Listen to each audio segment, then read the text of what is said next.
When was the first time your eyeballs saw Morad?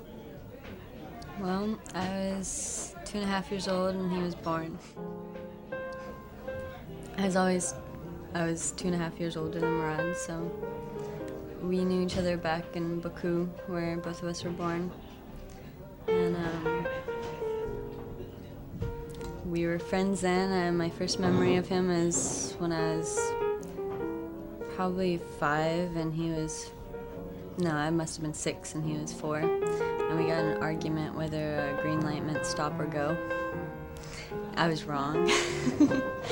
My second memory was he slammed my finger in the door. And I didn't let him forget about it until I was 15 years old. And then after that it was just this really silly running joke. But of course, those are old memories. I have countless of wonderful memories. Morad was always there for me. Morad was always there for everybody. And now I'm beginning to find out how many people thought that he was their brother. I always thought I was the only one that ever called him my little brother, and he didn't like that very much, actually. He liked it when he was little, but as we got older, he kept on saying, no, Dina, we're not really related. Yeah. So yeah, he kind of was your little brother. He was. I knew him since we were born in the same hospital, delivered by the same doctor. We shared the same potty. Our moms were best friends up till now. And it's just really, I don't know, it's very hard to understand. Now you're grown up. Yeah.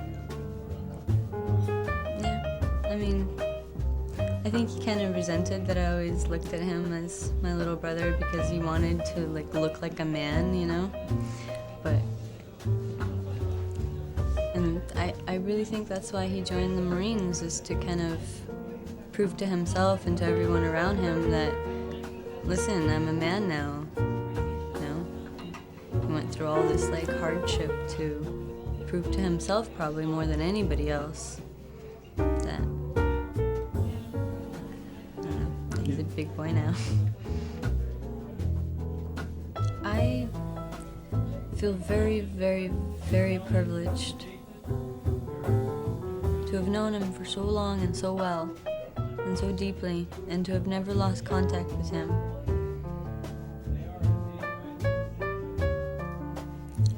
I just wasn't ready for him to go so soon. In all, 30 Marines and a Navy corpsman or medic was killed in Wednesday's helicopter crash in western Iraq. 20-year-old Lance Corporal Mourad Ragimov lived in San Diego since 1989. His parents were planning his homecoming party just 36 hours before the accident. Instead, they're planning his funeral tonight.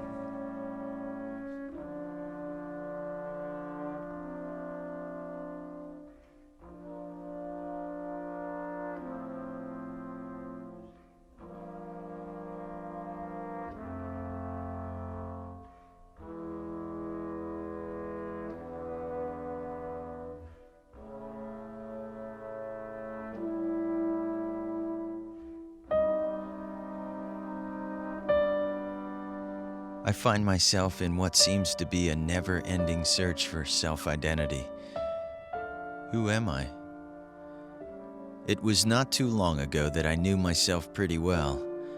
I was a train on tracks, and I could see the land pass by out the window, the trees, telephone poles, cows, grasslands, and mountains all passing by me as I moved forward. The trees, telephone poles, cows, grasslands, and mountains all passing me by as I moved forward. There was a blurry black object far out in the distance, moving closer to me.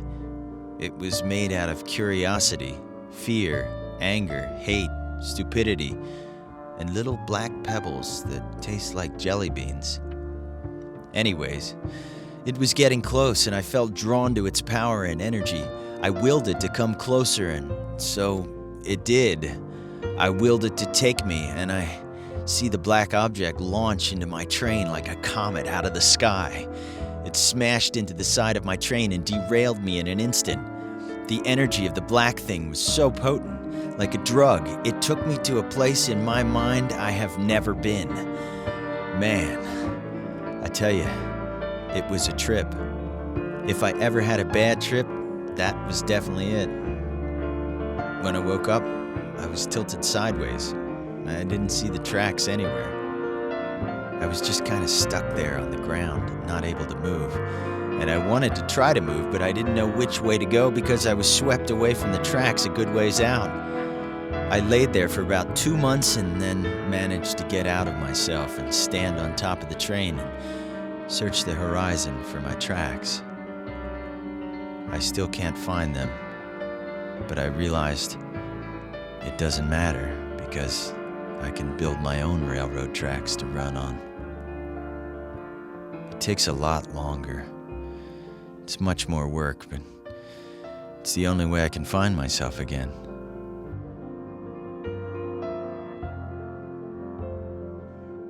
And I was ecstatic. I went all over town telling everybody that my little brother's coming home. And it just all happened so fast. I talked to him, then I heard he's coming home. Because when I talked to him, he told me that he should be coming home sometime soon. He might be home for his birthday, which is in April. And then I found out he's coming home, and then the next thing I know, my mom calls me and tells me he's gone.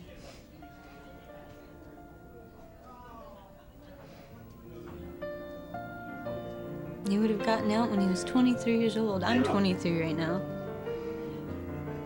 Like, he would have had the rest of his lifetime, and in his letters, he was just kept saying, I can't wait to get out so I could start my life the way I want to. The way I want to. Because he wasn't doing what he wanted to do. And when was the first moment, kind of when you first met or even saw him?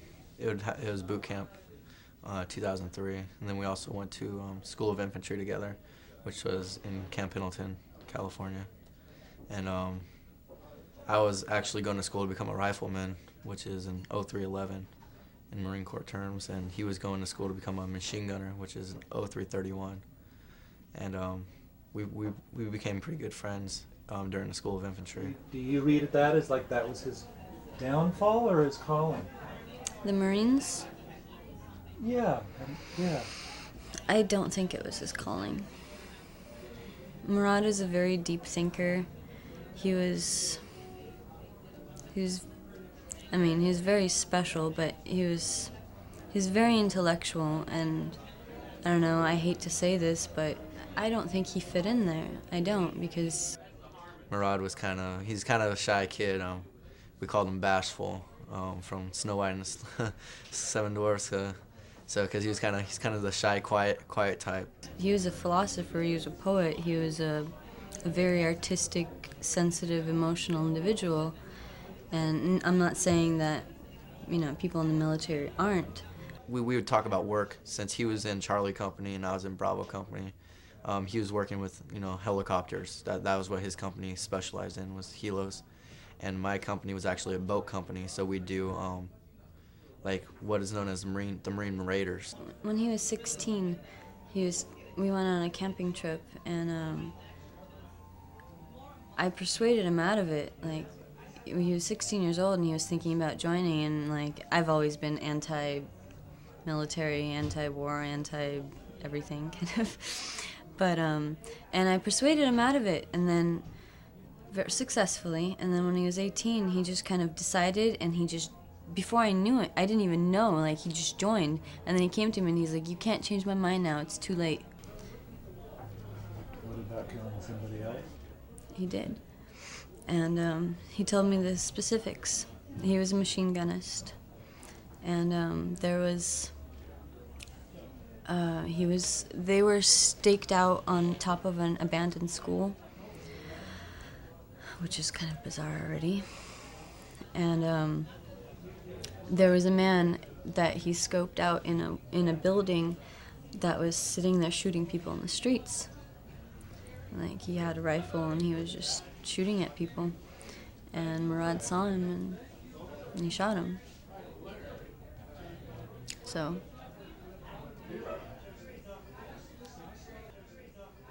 The last time that I saw him was when he came up to visit right before I shipped out, or no, it was actually an SOI. My bad. I was in SOI. He was in the Pooley program, and SOI is at Camp Pendleton, which isn't that far from San Diego. So he would come up on the weekends and pick me up, and we'd go down there and hang out. Another one of my buddies, we'd hang out together. And the last time I saw him was the weekend before he shipped out to boot camp. And we just basically got a bunch of beer and a cooler and went down the beach all day.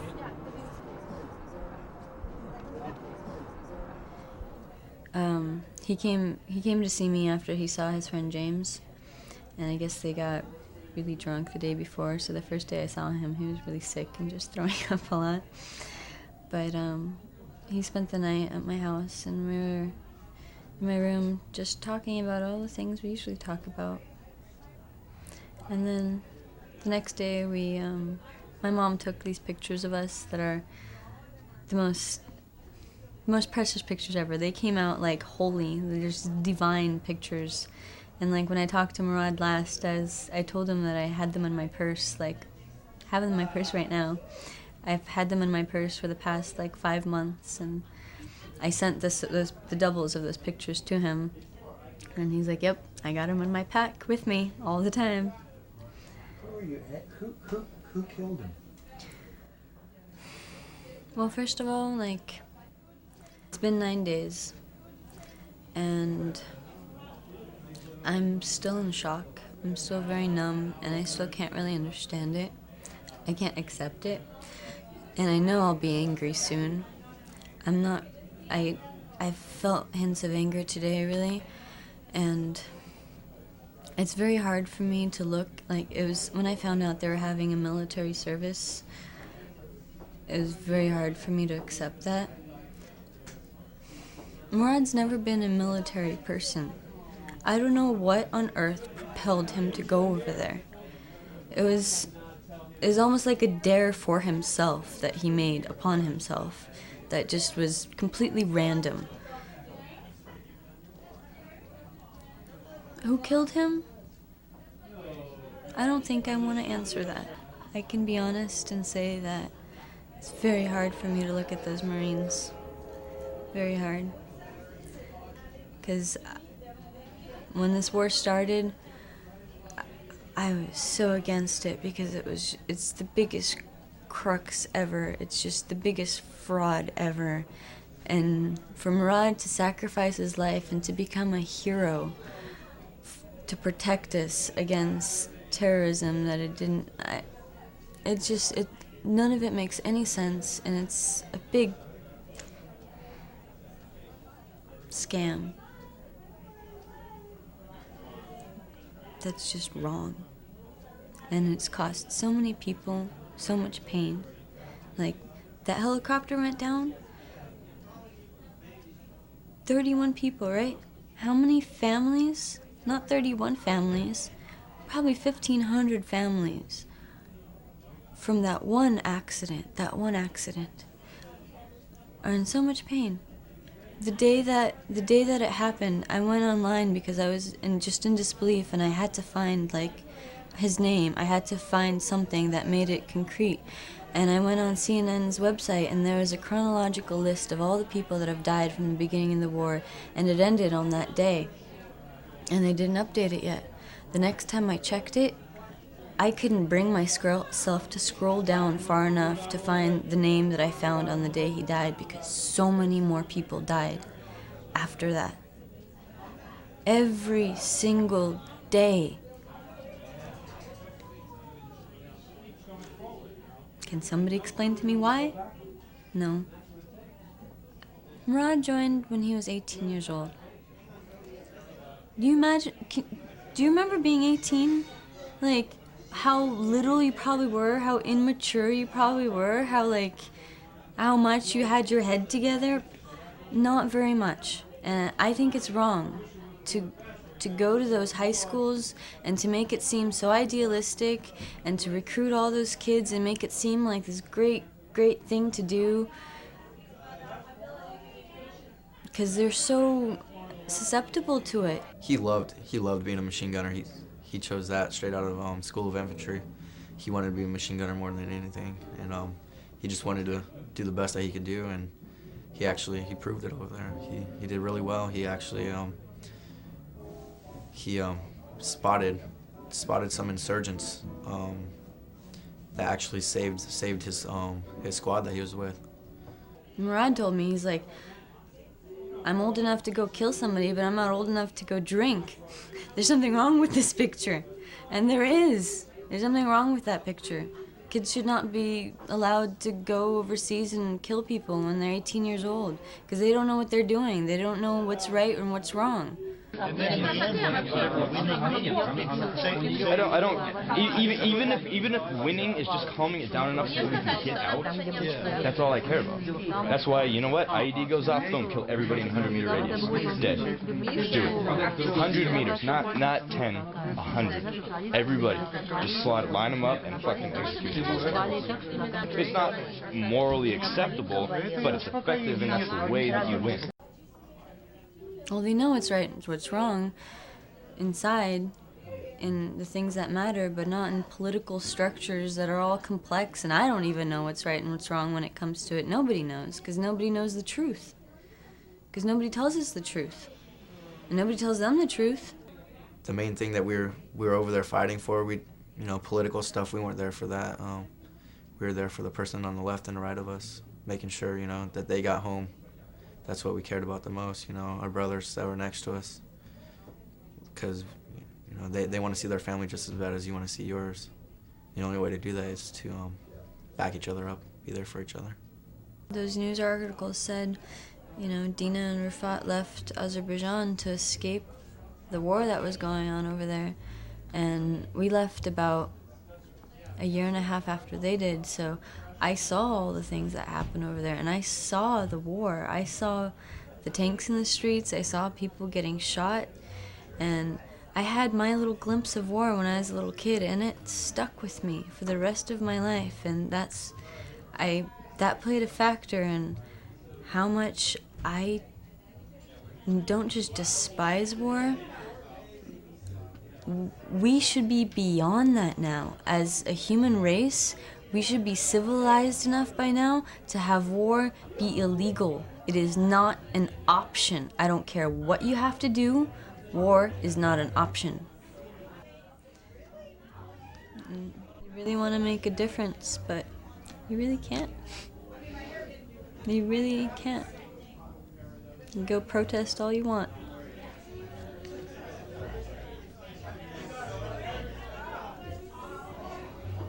Morad was ready for that? Philosophically, he had something going. Well, he wasn't ready for death because he was 20 years old and he had the rest of his life to live, so no, he wasn't ready for death. If he wouldn't have died, he would have had a very beautiful and successful life. So he wasn't ready for death. Was he afraid of death? I don't think he was afraid of death. I have this, Murad's voice in my head, before he died, or before he realized he was gonna die, and it was not, I'm gonna die. It was more like, I'm gonna die. The last letter I got from him, a fourth of the letter was his philosophy on death, because I don't know if you could imagine, but if you're in the service and it's time of war, death is on your mind. Your chances of dying aren't slim, So, I'll always have it with me in writing, Murad's view on it, and he was not afraid of it. He, like Rafat said today at the service at the church, Morad never had any sect of religious beliefs, but he was a very spiritual person, You don't have to be religious to be spiritual, and he believed in the soul, and he believed in, your soul transcending after you die.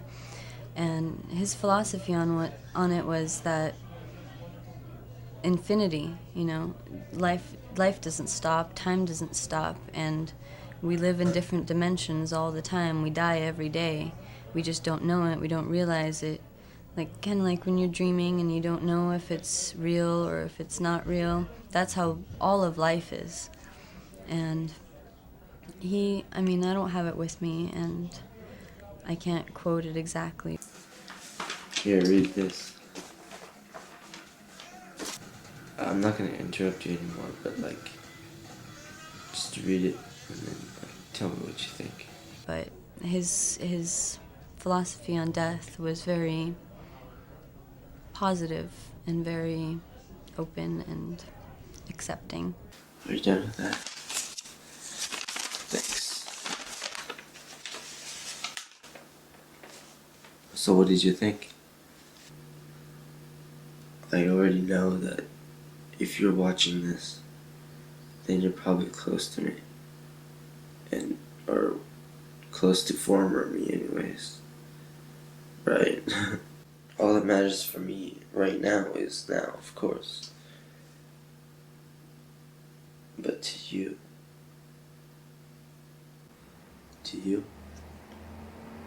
right now, or like you're right now, while you're watching this,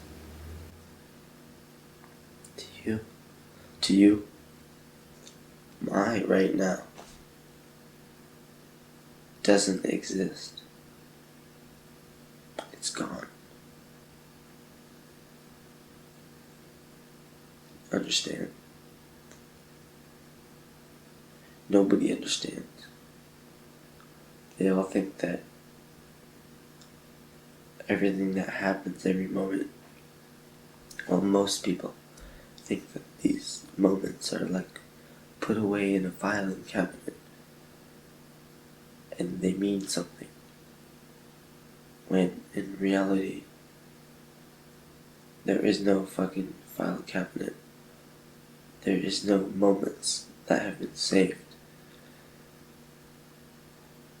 The only moment that exists is your moment. Did that make sense?